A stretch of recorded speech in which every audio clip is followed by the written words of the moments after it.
Guys, if you have diabetes and a dog, lock in for a minute because we need to talk about something serious. Okay. So the other day we made a mistake that could have had dire consequences for these guys.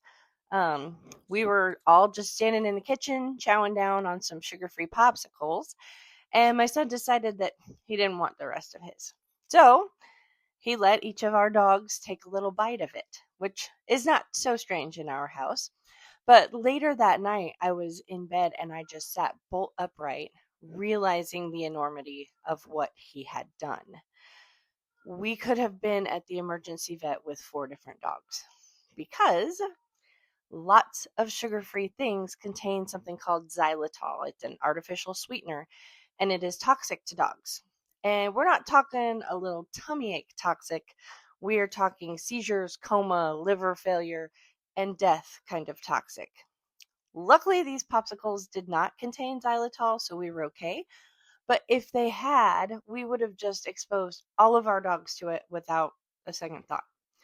So, the moral of this story is this: if you are diabetic or if you are dieting and you start bringing sugar free foods into the house, please check them for xylitol.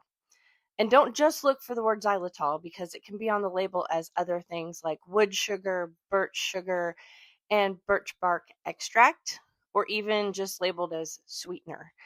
It's in lots of sugar free things, but the one that I find the scariest is the fact that it can be found in a lot of sugar free peanut butter, which, of course, is something that no one thinks twice about feeding their dogs.